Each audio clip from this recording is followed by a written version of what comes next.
बात करेंगे old age की। ओल्ड एज में सबसे कॉमन रिस्क जो रहता है, गिरने का रिस्क रहता है। फॉल की हिस्ट्री काफ़ी कॉमन रहती है।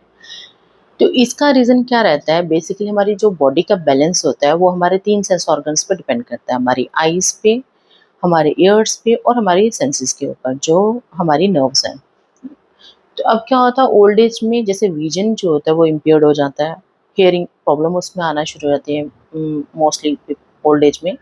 और हमारे जो पेरिफेरल नर्व्स जो होती हैं, पाँव की जो सेंसेशन होती है, या तो पाँव सुन्न हो जाती हैं या उनमें टिंगलिंग होना शुरू हो जाती है। तो जिसकी वजह से हमारी जो बॉडी, ये अगर तीनों जो सेंस ऑर्गन्स हैं, इनमें कोई भी डिस्टर्बेंसेस आएँगी तो हमारा बॉडी का बैलेंस खराब होना शुरू हो जाता है। ओल्ड एज में अदर कारण में अगर देखें तो मल्टीपल मेडिकेशन जैसे रहती हैं। कुछ पेशेंट्स को, जैसे अगर पार्किंसन डिज़ीज़ है, उसमें बॉडी जो होती है वो स्टिफ हो जाती है, तो उसको मोबिलिटी में डिफ़िकल्टी रहती है। अब पेशेंट्स को डिमेंशिया है, उसको भूल जाता है, तो उसकी वजह से दिक्कत रह सकती है।